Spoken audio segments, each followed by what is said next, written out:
A finales de los 70 y principios de los 80, un término comenzó a preocuparnos a todos mucho. Era el SIDA. ¿Qué es eso del SIDA? El síndrome de inmunodeficiencia adquirida, el VIH, todo esto que resultaba ser una amenaza desconocida que hacía irrupción y que después, bueno, pues vimos que es sigue siendo, porque todavía existe el SIDA, un tema bastante complejo del cual nos va a hablar hoy Ramón Bernardo. Muy buenos días, Ramón, ¿qué tal? ¿Qué tal, José Luis? Buenos días. Pues has apuntado muy bien el asunto, porque efectivamente a finales de los 70, primeros de los 80, aparece una nueva enfermedad, ¿no? Siempre esto de las nuevas enfermedades, las nuevas que a veces no son tan nuevas, pero aparece una nueva enfermedad que es el SIDA, que es una enfermedad que revoluciona absolutamente la vida, ¿no? A partir de entonces y que además nos hace tomar hábitos y costumbres diferentes, ¿no? Yo quería hablar más que del SIDA, hablarte un poco de la historia del SIDA, ¿no? De cómo irrumpe, de por qué esa erupción que tuvo tan escandalosa en los años 80. Uh-huh. Y efectivamente, como dices, el síndrome de inmunodeficiencia adquirida. ¿Qué ocurre? Que a finales de los 70, primeros de los 80, empiezan a detectarse casos de personas que, que teniendo en principio una inmunidad normal, sin tener un déficit inmunitario congénito y tal, tenían enfermedades que solo podían aparecer en personas muy inmunodeprimidas, ¿vale? Como la toxoplasmosis o la criptococosis, e incluso la candidiasis generalizada, enfermedades que eran extraordinarias y que solo aparecían cuando las personas tenían un déficit inmunitario muy grave, ¿no? Y esto además se detectan al principio unos pocos casos, pero en muy pocos meses se detectan muchos más casos. Y además están concentrados sobre todo en la ciudad de San Francisco, ¿vale? Estados Unidos, que tiene un sistema sanitario privado, pero muy potente, pues, y hay sistemas de vigilancia epidemiológica estatales que también son muy interesantes, ¿vale? Por cierto, hay una película que habla de esto y que habla muy bien, y luego os la digo. Uh-huh. Detectan que estas personas hay cosas en común entre ellas, ¿no? Cosas en común. Yo me acuerdo perfectamente cuando yo termino la carrera en el 81, me llegaban los boletines epidemiológicos al pueblo donde estaba y empezaban a hablar de una enfermedad en la que había inmunodeficiencia, que aparecían enfermedades oportunistas, se llaman oportunistas, son las enfermedades que aparecen cuando la inmunidad está muy deprimida y que tenían en común, se llamaba la enfermedad de las 4 Hs, aun cuando no se hablaba de SIDA, se llamaba de la enfermedad de las 4 Hs, porque aparecía en homosexuales, en heroinómanos, en hemofílicos y en haitianos, ¿verdad? Y decía, bueno, esto es una enfermedad que aparece en homosexuales, hemofílicos, heroinómanos y haitianos, ¿no? Y decía, bueno, en homosexuales luego comprendimos por qué, porque es una enfermedad que se transmite por vía sexual, siempre que no haya protección, y en San Francisco, porque en San Francisco se había concentrado mucha población homosexual. Era una ciudad muy libre y muchos de los homosexuales americanos habían emigrado a San Francisco, donde tenía una legislación muy permisiva, había baños públicos, eh, eh, estaban ahí en un reino de felicidad, ¿no? Uh-huh. Y es en San Francisco donde más aparece.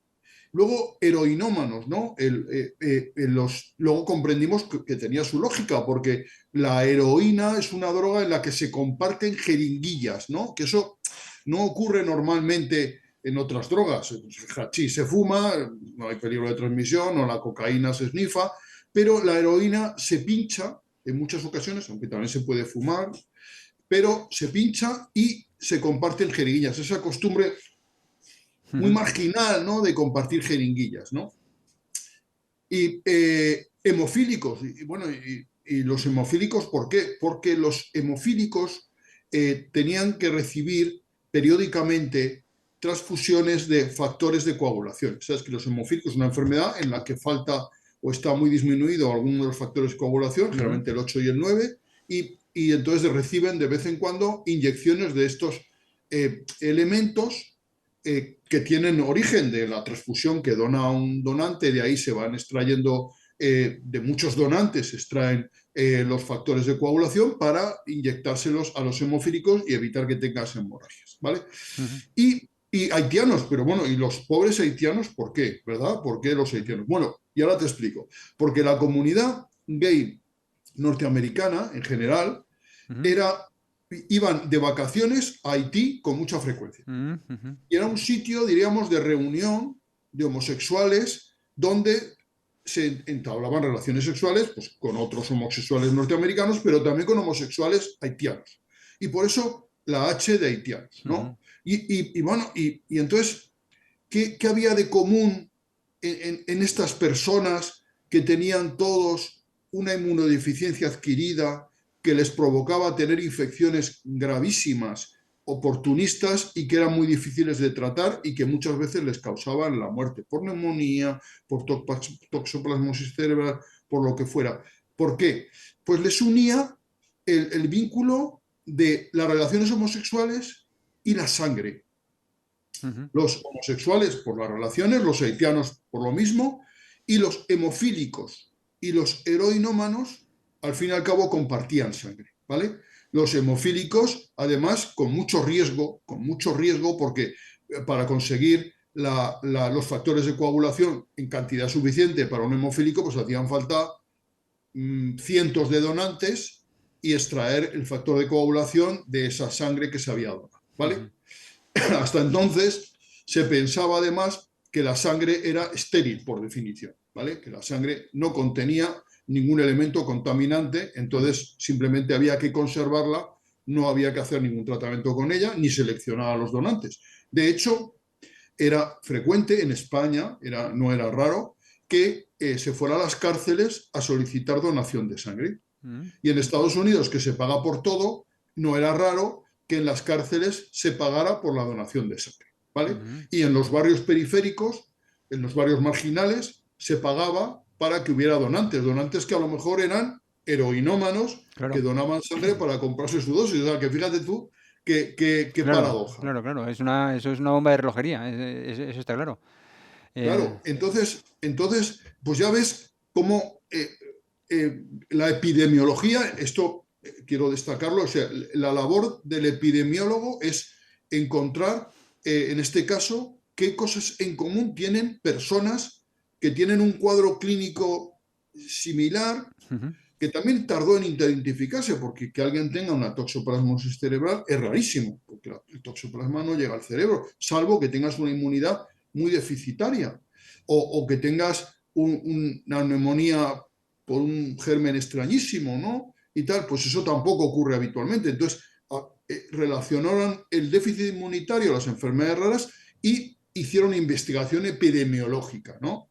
Y de los contactos incluso, o sea, cuando ya se supo que, por ejemplo, el colectivo homosexual era un colectivo de riesgo, pues lo que hacían es alguien que tenía relaciones sexuales, que tenía SIDA, le preguntaban, ¿con quién has tenido relaciones sexuales? Dame la lista de los parteners para hacer seguimiento de ellos, a ver si enfermaban, no enfermaban y tal. Porque, claro, el descubrimiento del virus vino mucho después, ¿vale?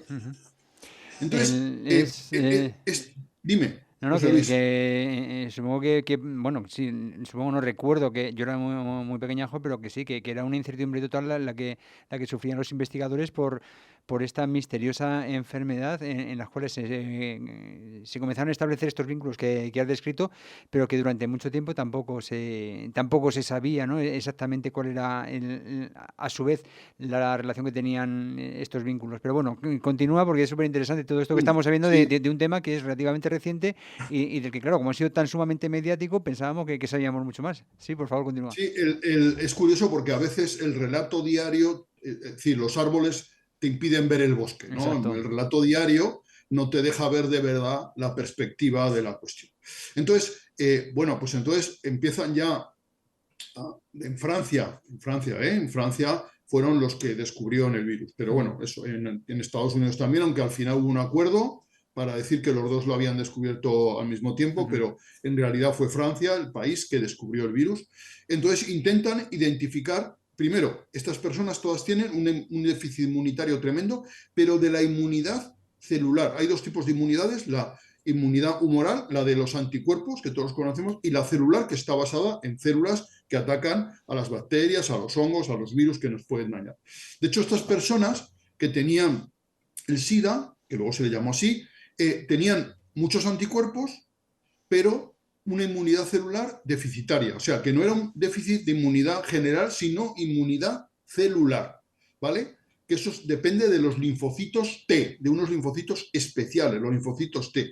Todo esto se conocía, pero en la investigación del SIDA hizo que se profundizara en los linfocitos T, en los tipos de linfocitos T. Hay varios tipos, los CD4. Se supo que los CD4, eso era asombroso porque se hacían análisis de CD4 y tenía cero. Dice, no puede ser, nadie puede tener cero CD4, ¿no? O sea, pues estos pacientes tenían CD4. ¿Por qué? Porque el virus atacaba justamente esos linfocitos. Esos linfocitos eran atacados por el VIH, ¿vale?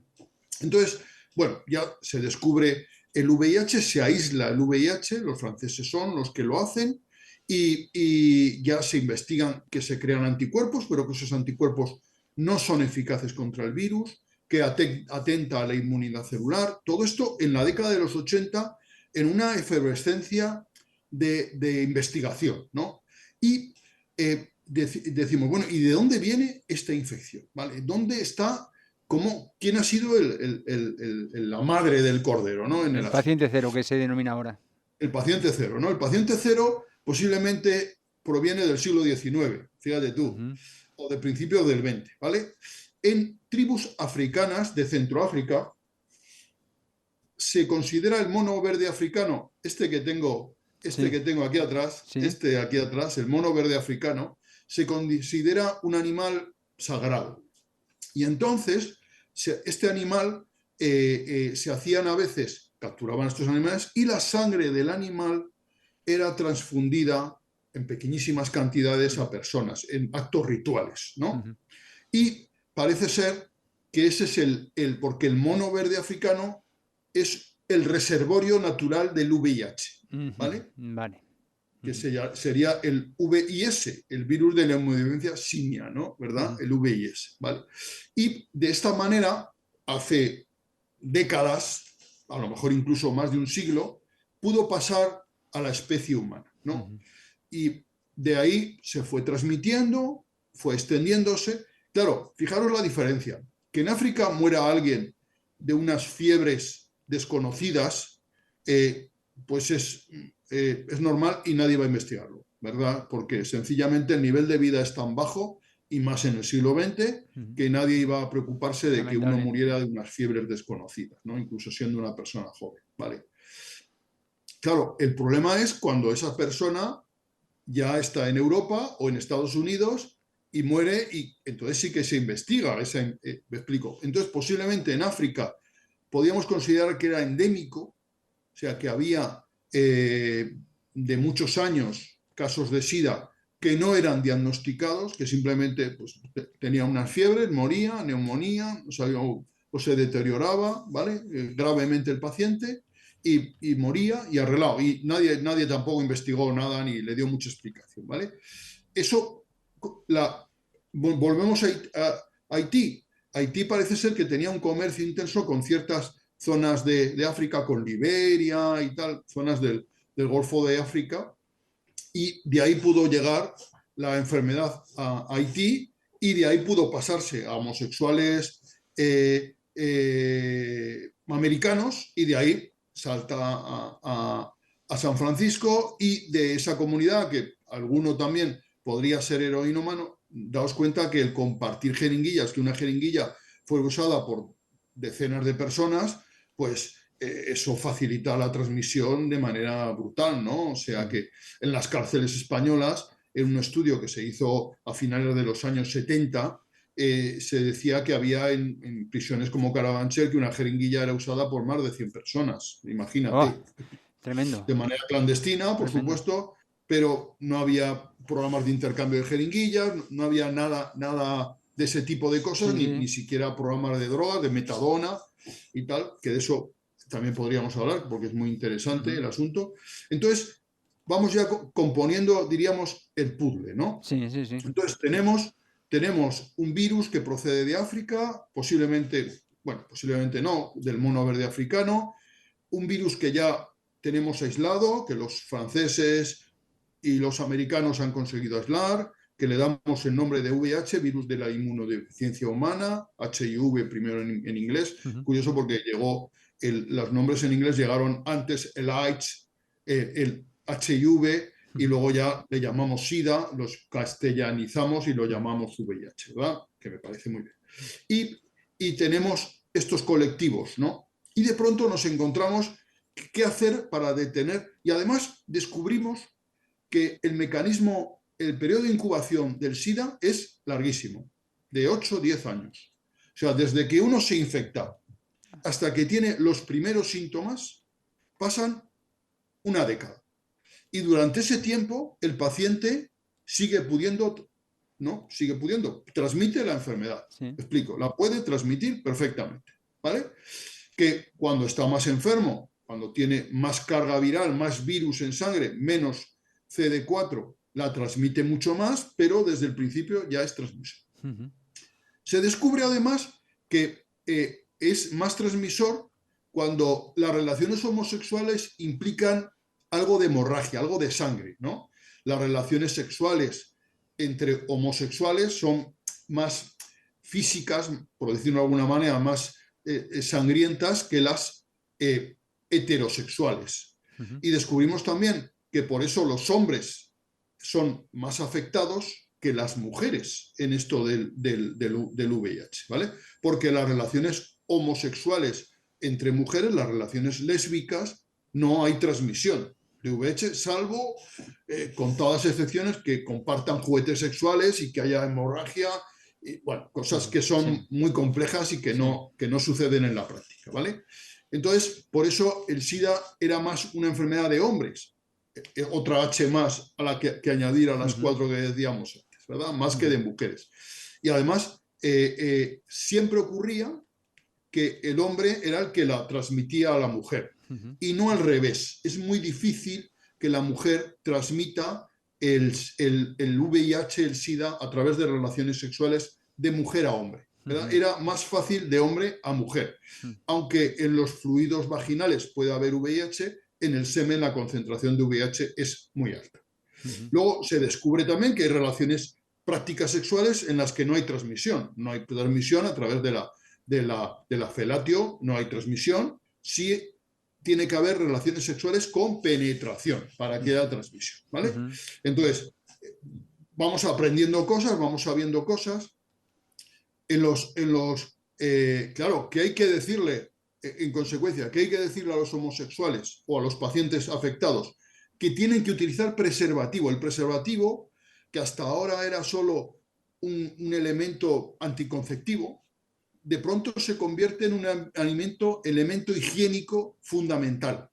Y el uso del preservativo en las relaciones sexuales, a partir de entonces, se ha debido de generalizar. Y se debe de seguir generalizando, porque puede haber, no podemos confiar en que nuestra pareja, si es ocasional, no tenga VIH, porque puede haberse contagiado perfectamente y ella no saberlo de ninguna manera, Ujú. ¿vale? O ella o él no saberlo de ninguna manera y entonces el uso del preservativo se tiene que generalizar. Y eso implica un cambio de costumbres, de hábitos muy radical y desde luego ese póntelo, pónselo, eso que veíamos en los años 90. Aquí en España con las cosas siempre llegamos tarde en estas cosas sanitarias. De eso si quieres hablamos en otro programa Sí, de cómo... eso te iba a preguntar porque veo que el tema es apasionante, por supuesto, es muy, muy profundo, tiene muchísimas vertientes y es que además yo creo que todos los que te estamos escuchando, como es un aspecto de la sociedad a nivel mundial que nos ha tocado vivir no sin temor, por supuesto. O sea, Claro. y que, claro, cuando estábamos sufriendo esa incertidumbre, pues yo creo que todo esto que nos estás contando está siendo muy esclarecedor y nos está dando respuesta a muchas preguntas que desde entonces, desde hace décadas, arrastramos. Por eso, ya te voy a invitar a que, es que nos hemos quedado ya sin tiempo, Ramón, Ah, ya no. no te Mira, quería interrumpir, José Luis, pero te voy a invitar este, a que retomemos el tema, porque intuyo que se ha quedado por lo menos la mitad. bueno, nos queda todo, nos queda Nos todo. queda todo. Bueno, pues Nos queda todo. te voy a Mira, invitar a que ya mira, lo hagamos, sí. pero el próximo martes. Pues entonces, hoy hemos hecho Historia del SIDA 1 y Exacto. la semana que viene haremos Historia del SIDA 2. ¿Te parece? Efectivamente, efectivamente. Te lo Y digo mira, te voy a porque sí. confesar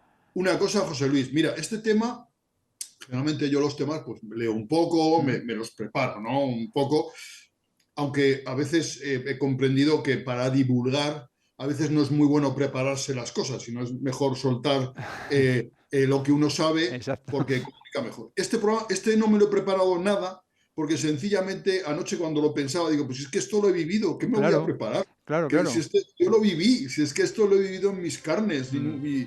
y puedo contar mil experiencias además. Entonces no me he preparado nada del tema, pero me doy cuenta de que no me hace falta, porque efectivamente Ujú. la vivencia lo supera. Pues nada, no sé, te emplazo mañana a hablar de cine, José Mañana Luis. hablamos de cine y el próximo martes la segunda entrega de esta historia del SIDA que, como te decía, tantas respuestas nos está dando a preguntas que seguramente estaban ahí desde hace mucho tiempo. Muchísimas gracias, Ramón Bernardo, y hablamos mañana y hablamos el próximo martes, ¿de acuerdo? Muchas gracias, José Luis. Un abrazo a ti y a todos los espectadores y oyentes.